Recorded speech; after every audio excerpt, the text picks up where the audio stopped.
ప్రస్తుతం దేశవ్యాప్తంగా SIR survey జరుగుతున్న విషయం తెలిసిందే. ఈ నేపథ్యంలోనే కొత్తగా ఓటర్ కార్డు కోసం దరఖాస్తు చేసుకునే పౌరులు ఇకపై తమ తల్లిదండ్రుల ఓటర్ వివరాలను తప్పనిసరిగా సమర్పించాల్సి ఉంటుందని కొత్త నిబంధనను తీసుకురావడం జరిగింది. గతంలో నిర్వహించిన స్పెషల్ ఇంటెన్సివ్ రివిజన్ ప్రక్రియలో వారి కుటుంబ సభ్యుల ఓటరు స్థితి ఎలా ఉందనే అంశాన్ని ఆన్లైన్ దరఖాస్తులో జోడించడాన్ని ఎన్నికల సంఘం సిస్టమ్ తప్పనిసరి చేశాయి.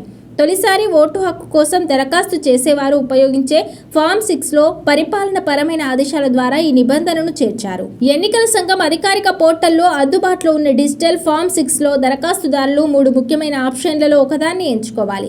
గత ఎస్ఐఆర్ జాబితాలో అభ్యర్థి పేరు ఉందా, లేదా తల్లిదండ్రులు, నాయనమ్మ, తాతయ్యల పేర్లు ఉన్నాయా, లేక ఎవరి వివరాలు లేవా అనే విషయాన్ని స్పష్టం చేయాలి.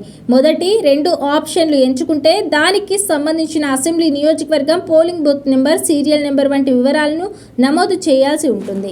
గతేడాది జూన్లో బీహార్లో పైలట్ ప్రాజెక్టుగా ప్రారంభమైన ఈ విధానాన్ని ప్రస్తుతం పశ్చిమ బెంగాల్, కేరళ, తమిళనాడు వంటి రాష్ట్రాల్లో కూడా విస్తరించారు. ఈ కొత్త ప్రక్రియ ఓటర్ల డిజిటల్ మ్యాపింగ్ను సులభతరం చేయడమే కాకుండా నకిలీ, మరణించిన, వలస వెళ్లిన ఓటర్లను సులభంగా గుర్తించి తొలగించడానికి సహాయపడుతుందని అధికారులు వెల్లడించారు.